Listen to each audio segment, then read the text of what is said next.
Okay, microphone is moving, it says we are live, okay.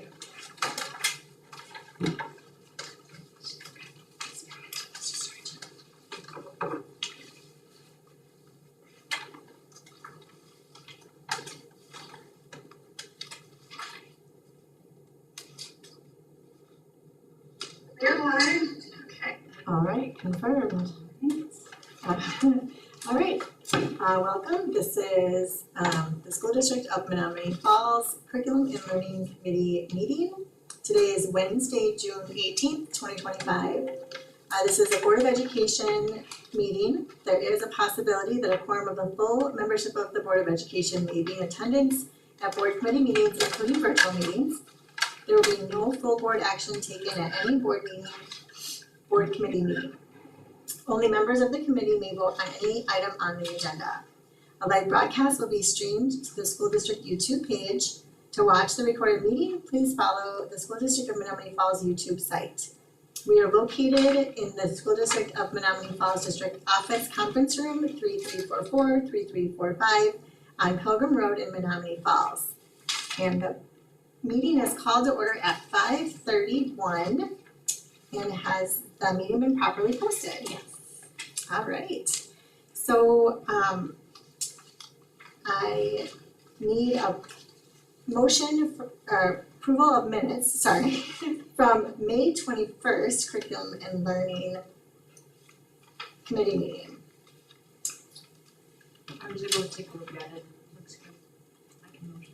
Do I have a second? I'll second. All those in favor? Aye. Aye. All right, minutes are approved. And on our agenda, we'll be moving to the discussion items. First on the agenda is talent development update. Yes, so if you recall from our strategic planning process, and I think even before that, we've had some conversations about wanting to renew, refocus, re-energize our talent development process, really what we've called traditionally gifted and talented. And so we had that on our scorecard this year to engage in that process, and we have historically had a couple of coaches in the district who have served as enrichment coordinators or gifted and talented coordinators. And so they were instrumental in engaging this work with a consultant from CISA 1 to really take a look at what has happened previously, what is that current best practice, what opportunities there would be in the future, what our neighboring districts are doing, all of those kinds of things. And that has come together to a talent development guidebook. One of the things we learned through this process is talent development is the current terminology, so we wanted to make sure we were current. It is going to take some practice, and I often find myself saying talent development and then what we've known as gifted and talented, and that seems to help with the translations. So Lynn Grimm, who has served as our secondary curriculum and learning coach, has also served as one of our enrichment coordinators, and will be serving as our secondary curriculum and learning program administrator. Shorter outline than that. I think our secondary administrator is probably how that's gonna get shortened over time. So she is here tonight. Nina Oberholzer was not able to join us just due to scheduling, but so Lynn has a lot to share with us tonight, and I'm sure I will pipe in as well. But I really appreciate their leadership and their persistence in working through this. They really started it last year, and it just continued and really was a significant focus of their time this year. So yeah, Lynn, I'll turn it over to you. So I'm gonna pull up our presentation. Yeah, I'll try to recap what Amy shared there. So yeah, if you, do you have the slides to pull up, Laura? Yeah. The presentation, yeah, okay. Alright, so if you go to the agenda. So first of all, thank you for coming tonight and to learn more about the Talent Development Guidebook. Nina Overholzer is the other coordinator, and she is unfortunately or fortunately in Colorado right now on this for summer break. And was not able to be here this evening. I did also want to give a little bit of a recognition to Shelley Wolf, who's retired gifted coordinator. They started the journey the previous year a little bit, so she had quite a bit to do with that first year. So if you look at the agenda, you'll see that we're gonna do an overview of the process, overview of the guidebook, district opportunities. We have time for a scenario or two if you're interested, and then questions and next steps. So in the process, we did start with reviewing the past GT handbook and historical materials. We researched current best practices in gifted education. Last year they did a DPI audit of the programming. This year we focused on a book study, and we did benchmarking across the state with other districts. Nina and I both participated in CISA network sessions and monthly meetings. And then we did quite a bit of work with that consultant from CISA One. So a lot of digging in and getting the work that we're gonna bring to you tonight. I was able to participate in a few of those, but these two ladies really did dig in on a regular basis. So one of the first things is just to share that I think sometimes there's a little misconception that they're about what, gifted and talented now, talent development, that there actually are 5 areas of giftedness. So that is in the guidebook for the general intellect, specific academic, creativity, leadership, and then the visual and performing arts. And the purpose of the guidebook is to outline the process and how to identify students with exceptional talents in any of these potential 5 areas of giftedness. It details the range of services and supports available, but really clarifies the roles of the different stakeholders, the educators, the families, the students. It is aligned with the DPI protocols and aligned with current best practices. One of the biggest shifts in the state and in our guidebook is really focusing on talent development programming versus a fixed program. That allows for dynamic, inclusive opportunities tailored to meet students' readiness, interests, and different learning profiles. I did want to share that in addition to the guidebook, we updated various supporting documents. The 2 that we have highlighted here is the recommendation form, and then what's called the DEP, Differentiation Education Plan. The recommendation form can be submitted by a parent, by a staff member, or by the student themselves. We usually don't see the students doing that till maybe middle school, high school, but it does happen. We have been currently monitoring students' screeners and assessment data to continue to look for and identify students that have exceptionally high performance. This is what I think you will find exciting. So it really just made me so, I've always been super proud to work in Menominee Falls, but when I pulled this spreadsheet together of all the opportunities that the kids have here in Menominee Falls, it was pretty eye-opening and outstanding. Like, I've always known it, but when you pull it all together in one spot, it was pretty exceptional. So during this process, we started gathering all the opportunities in Menominee Falls, and so Nina and I ended up deciding we needed to organize this in some format because we have so much. So we put it together for this person's new role, that they will have everything at their fingertips in a spreadsheet based on the different grade levels. From all the way from kindergarten to 12th grade. And then it's across the full spectrum of all the different areas of giftedness. So this includes different ways on how to differentiate in the classroom. It includes the various rigorous course offerings that we have in Menominee Falls, both in and out of school leadership, both in and out of school performance opportunities. So we have quite a bit that are offered to students. When you pull them into one place, like I said, it just really shows how we, in the falls here, really meet the needs of individual students in such a variety of different ways. So.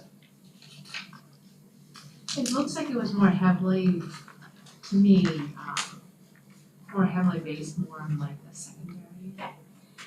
So the one in the middle is the differentiating styles in the classroom, so that does do the gamut, but I feel like a lot of that differentiation happens more at the elementary, where then as you get into the secondary, that's where you might have all the different rigorous courses, and that's where that really spreads out. And you also, but I reached out to the art teachers and music teachers at the elementary and all the different opportunities that they really do at a lot of levels, but that leadership really does start to take place in middle school and high school a lot, where those leadership opportunities do lie.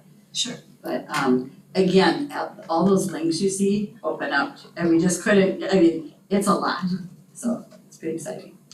And certainly there are opportunities for more. So, one of the results of this work was to have the staffing request for an additional 0.5 FTE for a talent development coordinator, and part of her role over time will be to continue to investigate new opportunities and bring those forward for students, But yeah, we're off to a good start, and I think sometimes things we don't realize they're happening, but thinking about them in terms of they could be open to everyone, but we could help students find those opportunities when they are showing giftedness in an area and may not be aware that something could really kind of meet that need, so that would be part of the work. So then you have the handbook in front of you, and this is where the next slide was, I didn't know if you wanted to go through a couple scenarios. I could, Nina, Amy, and I love the idea of giving a shout out that she had us do some practice scenarios to see like what would this, and to make sure that we hadn't missed something, et cetera, and how would this work for this particular student. And it's very individualized, so we tried to do a variety of different, examples of how could this look for a student in Menominee Falls. Yeah, as we put the guidebook together, and so before we move forward, and I think it's always going to be an evolving document, right? We're going to find things that some work better than others, and we'll make tweaks, and we'll always come back to you with substantial changes, just like we have to with some of our other pieces. But I did ask them to think about like some potential student situations in which we'd be walking them through this process. And so if you wanna. Should I do an example? Yeah, Okay. just share with Yes, us please. an example. So I'm gonna show us a scenario where it's a first grade parent requests that their child gets a full grade acceleration at the end of first grade and wants them to start in third grade. So the parent, the first grade student would reach out to the teacher, letting them know that they want their child to be full grade accelerated into third grade. The parent feels that their student is performing academically well above their grade level peers, and the parent feels that their student is socially more mature as well. The parent received their Ames Web Screener report, and it showed that their child was in the 99th percentile in oral reading fluency, and their kindergarten reports were extremely high as well. The parents have consistently received glowing reports at conferences, and their student has been proficient in all areas of both kindergarten and first grade report cards. So that's kind of the scenario. So this is the process that we foresee using this guidebook to guide through. So the teacher would then reach out to the enrichment coordinator who directs the parent to complete the talent development recommendation form. That's the TDRF, and that was what we had updated there. So the parent would fill that out. The TDRF would come back to the school principal noting a rate of always in each of the characteristic traits, as well as general intellect and specific academic areas of giftedness to be determined. So then the next step would be, after seeing that, the enrichment coordinator would pull together an evaluation and decision-making team. We're calling them the EDT. We're kind of making our We're definitely on that. because we don't have enough in education. To discuss, so the enrichment coordinator will pull together this EDT team, evaluation and decision-making team, to discuss student observations, current strategies that are being implemented in the classroom, analyzing all available data that the team has, and then determine additional observations or additional assessments needed, and set a date to reconvene with the family. So then the EDT team would gather with the parents to present all the data, the student observations, and puts in a plan where they would start trying out some more differentiating in the classroom to provide enrichment opportunities and better meet the students' needs. They would monitor that, and after a few months of implementing the plan and monitoring the students' data, they would reconvene, and at that time, let's say the parents decided they would still like to move forward with the opportunity to do a full grade acceleration, they thought their child still needed more. Then the school psychologist would at that time administer a full IQ test, and they find that the IQ is showing very superior intelligence. This is a scenario. Sure. The child and parents both express the desire for full grade acceleration, and recommendations from the EDT is made. So the enrichment coordinator and members of this team would work together to develop the child's initial DEP, and it's kind of like you hear of IEPs, right? It's the differentiation education plan. So they would create that for the child. the child would be enrolled into third grade the following year, and this is again, if all the data supported it, if they had already gone through the differentiation and they had done all the different testing, et cetera. So if this child really fit the criteria that we have set, they would be enrolled into the third grade year, but that would still be monitored by the enrichment coordinator, to support that transition and ensure it was the correct move, to make for that student. And then the student would continually to be monitored a minimum annually with the DEP, so we have it where it rolls year after year, and so that we have it set up electronically that it's their graduating year, so that it will stay with them, and you can always keep track of all the kids from the same graduating year. And then again, if things would adjust and they were finding it wasn't the right fit, they would figure out what would be next steps.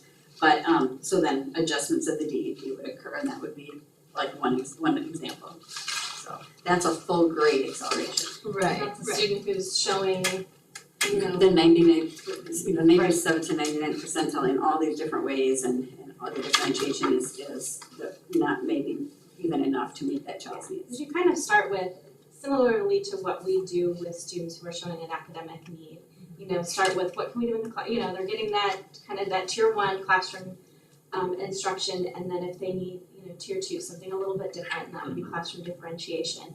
And then, because sometimes that meets the need, right? Right. And that's working for the students, it's working for everybody, feels good about that, it's being successful, or we need to go to that next level, and that's where we would have that differentiation education plan, so. And we have another example where like a fourth grader would do like a subject acceleration. I'm gonna share one that's actually pretty similar to a real situation that I've handled this year. So I'm gonna do an 11th grade high school student that is new to Menominee Falls, and the student self-nominates themselves as they come into the falls for a subject acceleration in Spanish. Okay. And so an 11th grade student moves into Menominee Falls. When they're registering, the student asks about their placement for Spanish. So the parent and student are in there registering. The student is referred to the principal at the high school and the course selection guide. The student typically, students in Menominee Falls typically take Spanish 7 and 8 at North Middle School, which then moves them into Spanish 2 in 9th grade. Okay, so they make that jump. This allows them to get to Spanish 5, which is the AP, AP course, the College Level Senior course. So the school's high school transcript from where they're transferring shows that the student completed Spanish 2, which would place them into Spanish 3 as a junior, which would then allow them only to get to Spanish 4 by their senior year. However, the student shares they're very strong in Spanish, and they want to make sure they're being an advocate for themselves. With this goal, they want to get into that Spanish 5. So the student completes the talent development recommendation form and requesting a subject acceleration in Spanish. So the process using the guidebook, the talent development coordinator would receive the TDRF from the high school principal. The talent development coordinator organizes an evaluation and decision-making team, the EDT. You can see why we started making an acronym, which includes the grade level counselor. In this case, like at high school, it would be the grade level counselor, the coordinator, and the Spanish teacher. The counselor would gather cumulative records from their previous school, including the course completion with the descriptions of their courses and any appropriate standardized test scores. The previous Spanish educator who worked with the students over the past 2 years would be contacted. It's not always an opportunity, but often it is that we can reach out to the previous schools to gain additional insight on the student's ability and classroom performance. The Spanish teacher then would administer the School District Menominee Falls Spanish Achievement Assessment, which they have created. The team meets to review the findings of this data and the overall comprehensive profile, and subject acceleration in Spanish is recommended. The students and the parents are notified of this identification decision, and the student is then placed in Spanish 4 as a junior instead of Spanish 3, allowing them to take Spanish 5 as a senior. And then the team would collaborate, that same team with the counselor, the teacher, the coordinator, would collaborate with the family to develop a plan of monitoring and support to ensure that correct placement has occurred. So in this scenario, they would not have a DEP. It's an individualized situation that is, and I just recently went through something very similar. Sure. High school. And it was just nice actually having gone through this, and I actually had in my head, I knew the process, this was my first year in this role. So that was one that we put as a scenario in there too, so. And I have one And about, that's likely, you know. Yeah, I think those are common, but they're intentional, they're database decisions, you know, there's a clear process that teachers will know and families will have available, you know, things on the website, that kind of thing. And clear documentation of the process and that's what makes it really nice, is that it's very Differentiators. focused on this is the Scores. process we use versus it being kind of like a gut feeling, you know, Right. it's around the data, it's around what we collect, it's around the team, the parents are involved. Yeah. So that leads us to any questions, I guess that's my presentation. Because from my understanding in our district, we, to loosely put it, it was extremely underdeveloped. And I think that's why we had brought it up, because I actually had a parent who actually had a child that was frustrated because she moved from the East Coast here and said that here's the frustration, the issues that she had.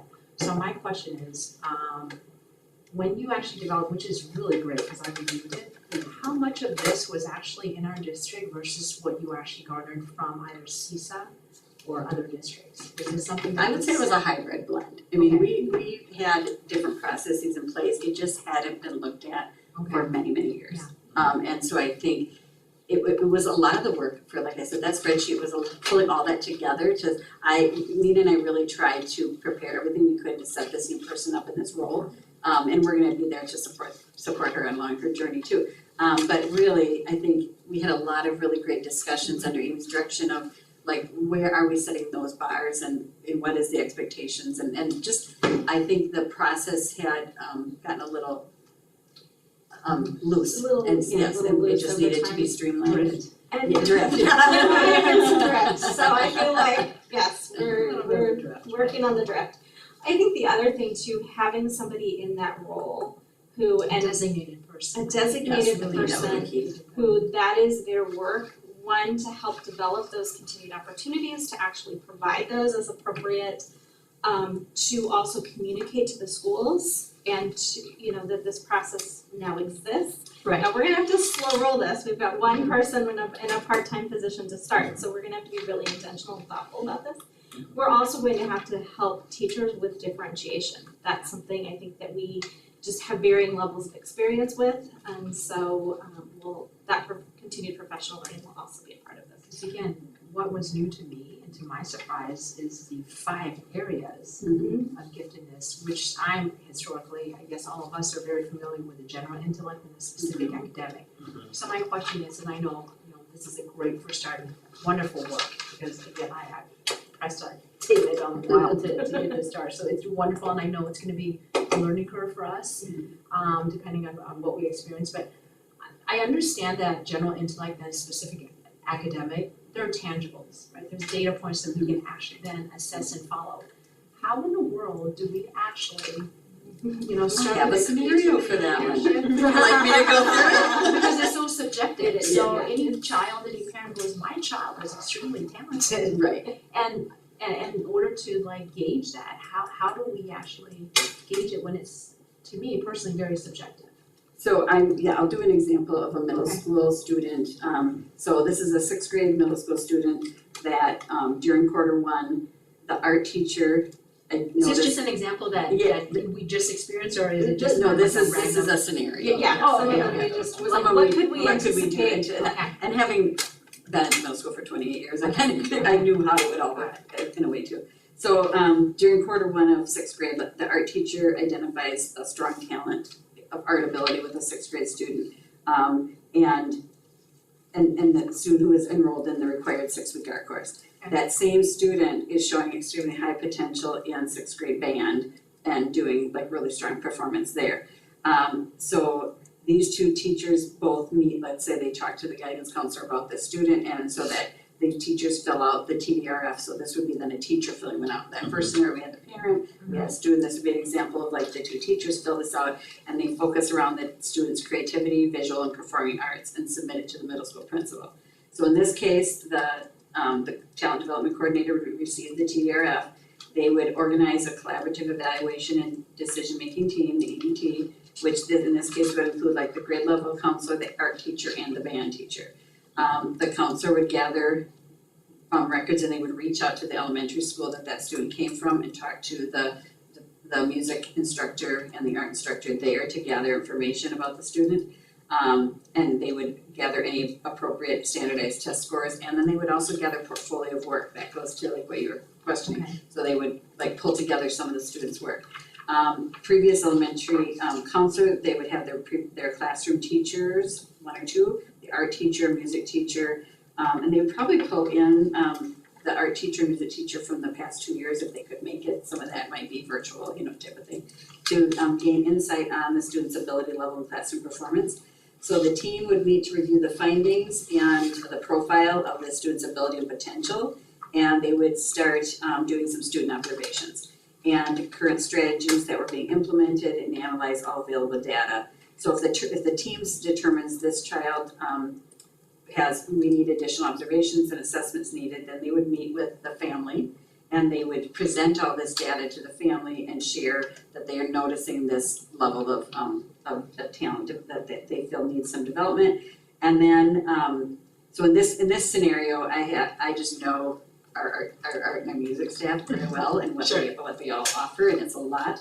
And so they would share the different enrichment opportunities, competitions both in and outside the district to support the students' development talent, and the family in this case decides we don't need a DEP because they're offered one, and they say we just want to communicate with our art and band teacher. We have a really good relationship with them, and we're gonna have just really ongoing communication, and we're gonna get our child really involved in all these things you have to offer. So that would be like an example there where, again, we didn't do a full DEP, could have that the family wanted to go that direction, and then we would look into, are there even more opportunities out there than what we're currently offering? Sure. So I don't know if that helped answer any of your question. I think it's bringing in those teachers who obviously work with lots of students every day and can really say, yes, this is above and beyond, far above and beyond what we see in a typical day. Sure. So how would a DEP look like then?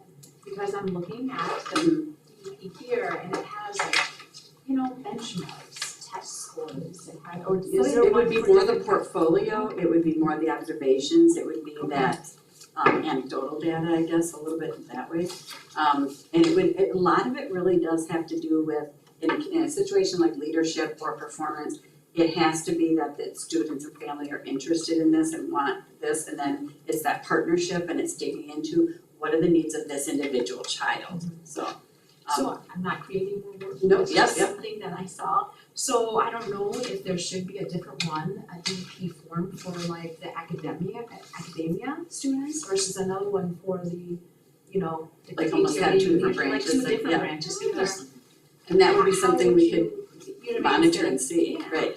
I think the supporting data, I agree with you, and I think over time, we'll certainly make shifts as we need to. I do think the supporting data helps get a full picture of the students, because we may have this, extreme area in arts that we really wanna support, but we also wanna be mindful that the reading level isn't where we want it to be. Right. Like, both of those things can be true, and so we wanna continue to support both to make sure that, we're doing our work to make sure that every student is a solid reader. So I think having that good picture, that complete picture might be helpful, so, in a particular situation. And again, it's case by case, so you do have the opportunity to sit down with the family and let them know about all of the opportunities, and maybe they're not aware and they decide to engage more, and then that would be enriching enough Yeah, you for just, the child, it's or And when you asked about like where was, when I was teaching 7th grade math, I can share, for example, that I did compacting I still remember working with Shelley Wolf as a teaching coordinator at the time, and I was the teacher. And I did the pre-testing with the student, and she had over, I think it was 85% at the time, she had already tested out of. I went through my lessons to look at these are the lessons she needed to be in class, these were the lessons that she could work on as extension opportunity, and I had each unit we had different things that we worked together with her to extend her learning. And so those types of differentiation have occurred for years. It would be though to build on that and get that where it's, right for the right students needed at the right time. So I had a question on that scenario that you gave about skipping a grade from first to third. So I'm Yes. looking at the age Yep. difference. I mean, and is that the only type of accommodation we're giving when it's someone younger, a student that's younger is No, joining it would the class? start with differentiation in the class first. Okay, in the Yes, class. and first. in that scenario, it did that as well, but it would also, it could be subject acceleration only. It really is based on their specific needs. So I learned something new in this, because I had done a lot myself with my own children. And back when I was teaching, and I learned about twice exceptionality, and I wish I'd known that about my son at the time. But that is where two things can be true at the same time. Like he had, as Amy said, he had a reading, where it struggled, but he was also really gifted in this other way. And so sometimes then, if somebody's struggling in their reading, they might be overlooked for this other area of giftedness because you're so heavily focused on supporting them in this one way. So that's what's the hardest part about this, which is why I'm so appreciative that she had us do these different scenarios, because it's really individualized around that specific child's needs. And we really talked starting to formally identify students with a DEP most often at third grade. Because we do have, and that may change over time, but we do have a lot of students who come in reading. And they know all their math facts, and those things are great, and we wanna nurture that, but that doesn't necessarily translate on down the line as a former first grade teacher. And so we just wanna be mindful of how we're providing mostly support in the classroom to start, to meet those needs and nurture those skills. And then there will be plenty of time for a more detailed identification later on as students get a little older and we start to see those true areas. I was probably concerned about, jumping a grade. I'm thinking This is first very grade, few rare. students. I know, I probably should have started with that scenario, I should have eased into that one. Especially at that young grade, because I do think once you've socially. done that, you can't go back. So it's hard to go back. So we really want to be thoughtful about that. So one thing that we are doing this next year is we administer the math assessment in grades, we've administered it in grades 3 through 8 for a number of years now. And we started mid-year at second grade. We are actually going to start administering that 3 times in second grade. So by the time students get to third grade, we have 3 solid data points so that we can start making those identifications for the students we need to. I also anticipate that over time, we might want to administer the cognitive abilities test to all of our students at a particular grade, second or third grade. And I'm not planning to do that right now, because again, I think we still need to build and we need to get started, but that is something that some districts do as kind of a universal screener to begin looking at students who we might be missing, in students who have that high ability. And I'm gonna give Nina Overholzer a shout out, because she has been keeping track of student data at the early elementary grades. I just helped her recently at the end of the year, organizing some of that data, and she's done an amazing job of that, so.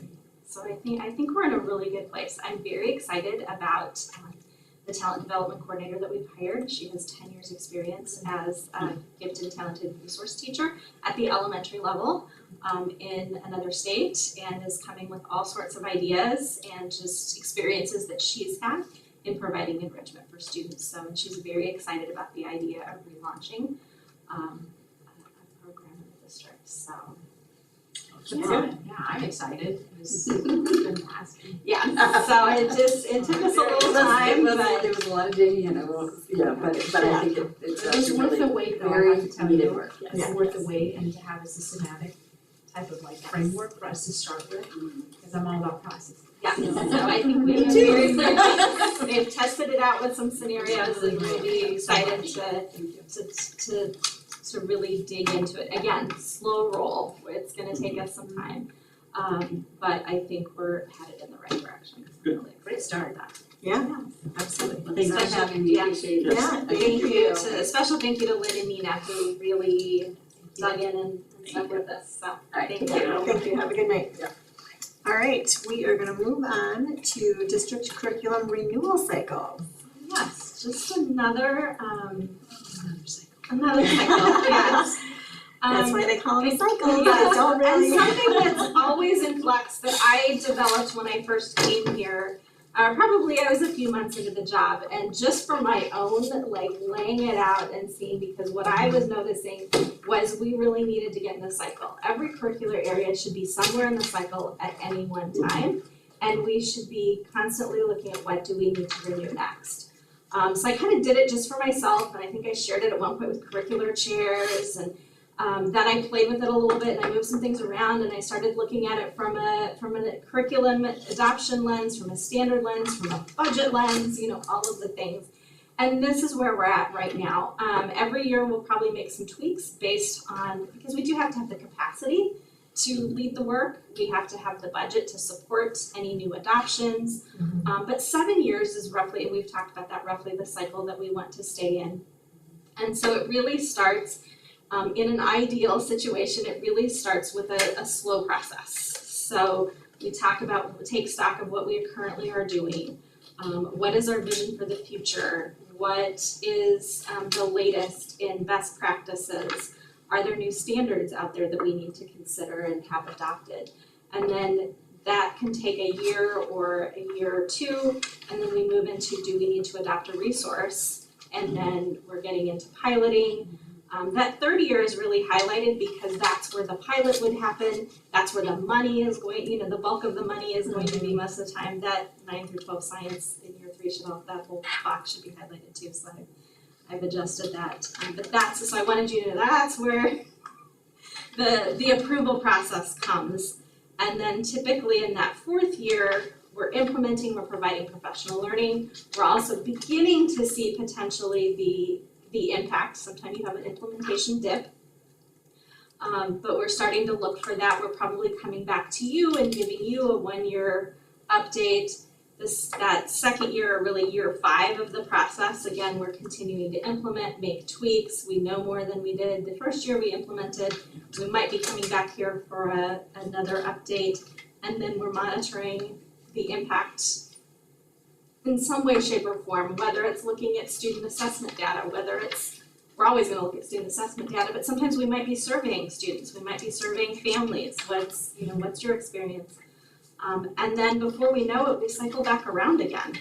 Right. And so it is always ongoing. So I didn't go back, and I started with 25, 26. So I originally for myself started with the 23, 24 and a 24, 25.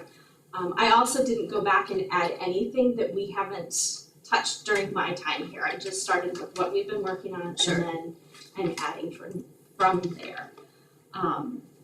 So I've moved things around a little bit as I know new standards are coming out. I've tried to arrange that a little bit, but also have to be flexible. So yeah, that's trying to get us framework. Trying to get us into a system. Right. And I think we're there, and I think people are understanding.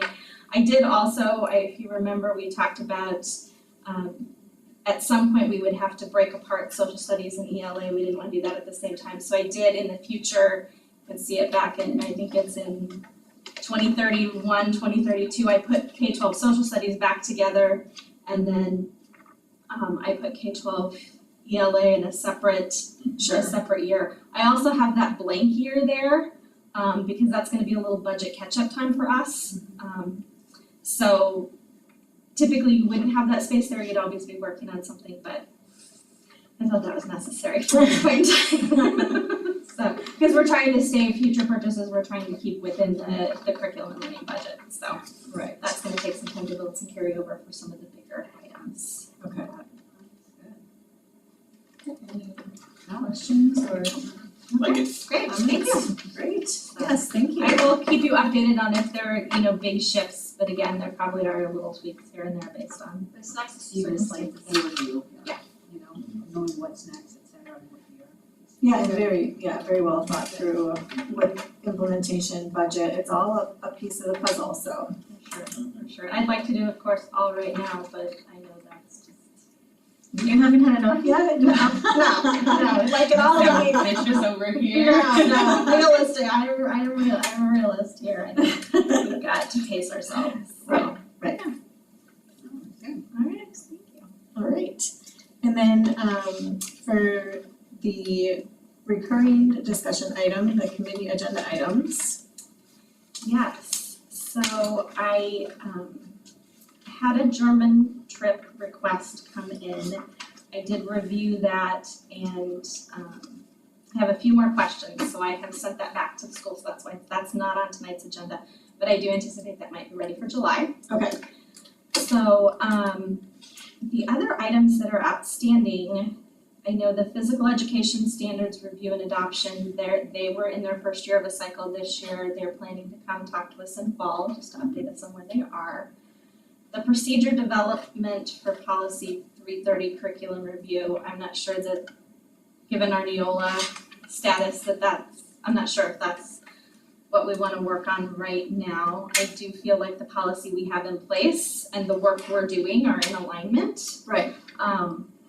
But I'm open to other thoughts on that. Online curriculum options, that's some of my summer work. And would probably come in the fall. That is something that full-time virtual learning option is something I know we've talked about as something for 26-27. Right. So that we could bring that certainly once we have more information in the fall or winter. And then curriculum information on the website, we are, as you know, we were working on those UBD templates that we've shared before. I have some summer work happening to tweak some of those because now we've taught those new curricular areas once and we're like, oh, we could do this better. So Sure. we're doing more of that and our goal is to have that ready in the fall. So Okay. we are on track with that, but I don't have much more to share at this point because there's so much summer work happening. Okay. But so we could definitely add that to the agenda in the fall. But otherwise, we did pretty well on all of our topics. Yeah. I mean, I think just to have a comment on the 330 policy is, I mean, once we've onboarded Neola, I think of working smarter, not harder, we're paying them. Let them do it, and I'd be curious just to see what they come out or come with, and then for us to actually use their framework, because remember, using them gives us that, the liability, all of that as our safety net, so I was that different. Yeah, so I wanna use them Yeah. as our backdrop before we start making changes or adjustments versus us creating it and then they change it. So I think it's just more efficient. I mean, that's just me. Yeah, if you're okay with that, I think, because I'll be working on some of those policies over the summer. Yeah. And then once policies are in place, then the procedures are the next part. I'd be curious to see what they come up with and then we can then take a look at it. Yeah, I agree with that. Absolutely.